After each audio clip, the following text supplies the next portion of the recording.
Assalamualaikum warahmatullahi wabarakatuh.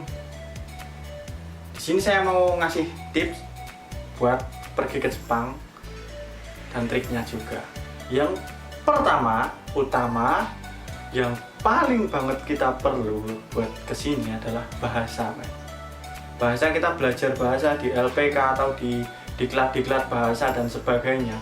Kita harus belajar yang serius sampai kita bisa ngomong. Intinya kita bisa ngomong. Kalau orang itu kalau di sini biasanya bisa nerima, bisa tahu artinya apa yang orang Jepang ngomongin, tapi susah balesnya gitu. Seenggaknya kita belajar di Indonesia itu kita manfaatkan waktu biar kita bisa balesnya itu loh.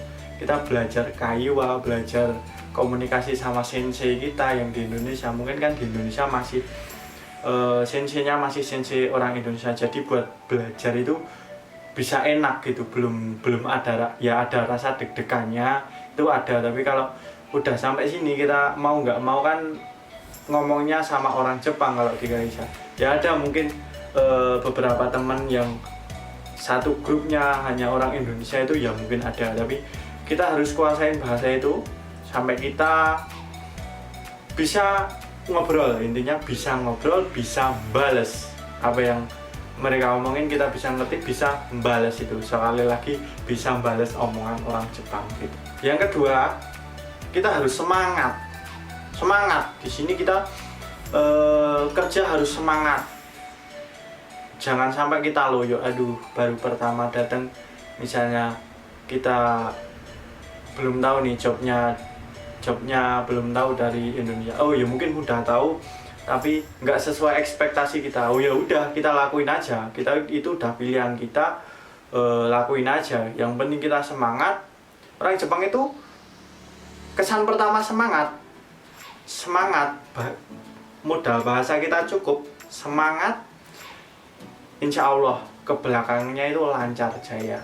Soalnya orang Jepang suka sama orang yang semangat, sama orang yang bahasanya bagus, itu suka banget. Jadi kesan pertama baik, ke belakangnya juga itu akan runtut terus tuh, baik gitu. Yang ketiga tuh skill kita bekerja. Misalnya nih, saya kan permesinan, kerjanya di sini permesinan.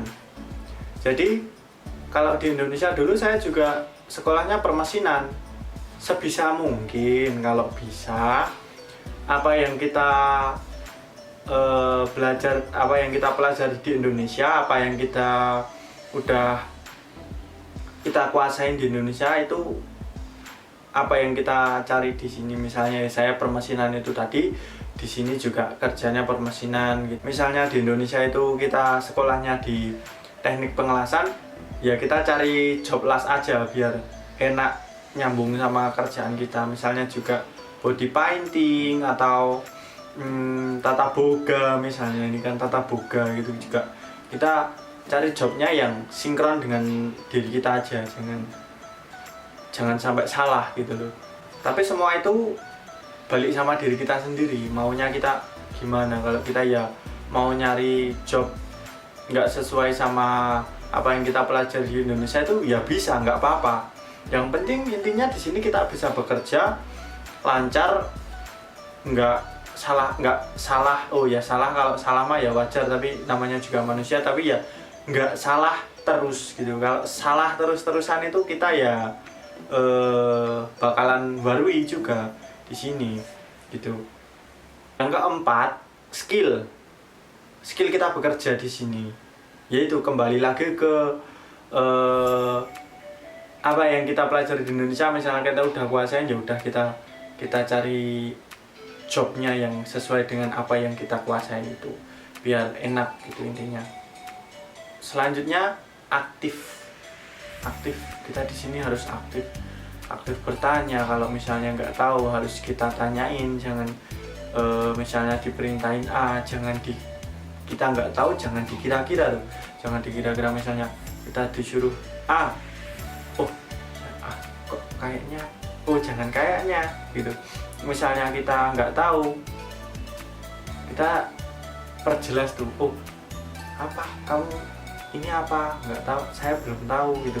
Gitu aja, jangan sampai kita ngelakuin hal-hal yang memang itu bukan perintahnya gitu loh. Ntar malah jadi miskom, kita jadi warui itu. Itu mungkin bekal buat kita kesini itu yang harus ada dalam diri kita itu. Jangan sampai bahasa belum mumpuni kita udah berani aja guys. Ya nggak apa-apa kalau kita memang, ya saya nggak begitu suka sih kalau emang bahasanya belum mumpuni bisa berangkat ke Jepang, itu nggak terlalu suka, soalnya juga nyusahin ya, bukan soalnya itu ya agak nyusahin atasnya ya, senpainya itu. Jadi kalau misalnya nggak ada kerjaan dia nggak tahu itu kan harus panggil senpai. Oh sekali dua kali mah nggak apa-apa gitu, sekali dua kali nggak apa-apa gitu. Kalau terus-terusan manggil senpai kita kan juga ada kerjaan. Jadi apa yang kita kerjakan ntar malah kita yang keteteran sendiri gitu. Jadi modal utamanya saya tekankan lagi, bahasa. Jangan sampai bahasa itu jadi beban buat diri kita sendiri. Jangan sampai kita nggak bisa bahasa, malah beban kerja kita makin menumpuk, makin banyak, malah terjadi kesalahan yang makin banyak, ntar kita malah susah sendiri gitu. Terus bekal buat kesini, bekal apa yang kita bawa dalam koper, bukan apa yang kita bawa dari diri kita sendiri dalam koper itu. Yang pertama, buku itu penting. Buku sama alat tulis itu penting, soalnya kalau di tempat saya sebulan pertama itu belajar di Senta itu ya kita butuh buku, alat tulis buat kita proses belajar di Senta itu belajar sama orang Jepang langsung. Jadi momen untuk kita sebelum ke Kaisha itu kita ke Senta dulu belajar sama orang Jepang. Pertama kali kita ngomong sama orang Jepang di situ, kita harus banyak berlatih ngomong di situ mumpung belum masuk ke Kaisha. Lalu pakaian sesuai musim. Misalnya musim panas nih, kita datang musim panas bulan 8 itu panas-panasnya, kita bawa bekal baju sama pokoknya bekal pakaian itu ya secukupnya aja. Nggak usah terlalu koper tuh dibanyakin sama diisi sama baju aja, jangan, itu malah buat beban diri kita. Yang penting cukup, jangan terlalu banyak juga jangan kurang gitu, intinya itu. Terus bumbu instan yang simpel aja. Kalau saya bawanya bumbu instan sih, soalnya simpel gitu. Itu modal kita buat hidup di sini selama sebulan. Selama kita belum menerima gaji di sini, kita harus bawa bumbu instan itu. Tapi biasanya itu kita di sini baru memang pertama kali di sini itu kita dapat uang uang belanja buat makan kita di sini sampai kita nerima gaji pertama itu. Bumbu itu bagi saya penting, soalnya kalau memang belum terbiasa hidup di sini, lidah kita kan juga belum sesuai dengan makanan sini gitu loh. Lidah kita itu masih lidah Indonesia gitu. Jadi bumbu itu penting biar nggak kaget di sini. Kita perlahan lah. Kalau misalnya emang udah bisa makan makanan sini, nggak apa-apa. Kalau memang belum, ya bawa makanan maksudnya bumbu dari Indonesia itu biar lidah kita menyesuaikan perlahan-lahan gitu. Lalu yang terakhir, ini penting, ya penting, nggak penting juga nggak penting gitu loh. Tapi ya itu kembali lagi ke diri kita sendiri. Itu oleh-oleh buat orang Kaisha. Oleh-oleh buat orang Kaisha itu apa? Makanan atau apa gitu. Mungkin kalau di Indonesia itu kan ada keripik tempe, sederhana aja. Keripik tempe atau yang nggak terlalu bebani kita, nggak terlalu bebani itu dalam soal biaya kita kesini itu juga nggak terlalu beban. Kalau tempe keripik yang tipis-tipis itu kan itu juga nggak terlalu mahal tuh.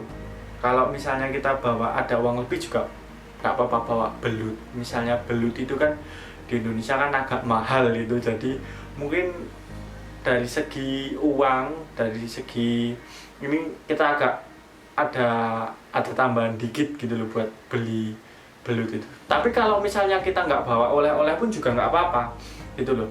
Intinya itu buat apa ya, cari kimochinya orang Jepang atau cari hatinya orang Jepang itu loh. Atau kopi apalah, kapal api atau apa yang saset kecil-kecil itu nggak apa-apa dikasih ke orang Jepang ini, ngomong ini oleh-oleh dari Indonesia, Hongno Kimochi des gitu kata, biasanya bilang gitu. Jadi itulah mungkin sedikit pengalaman, sharing pengalaman ke teman-teman semua. Tetap semangat belajar di Indonesia, intinya jangan sampai loyo, semangat belajar sampai bisa dulu baru berangkat ke Jepang. Terima kasih. Assalamualaikum warahmatullahi wabarakatuh.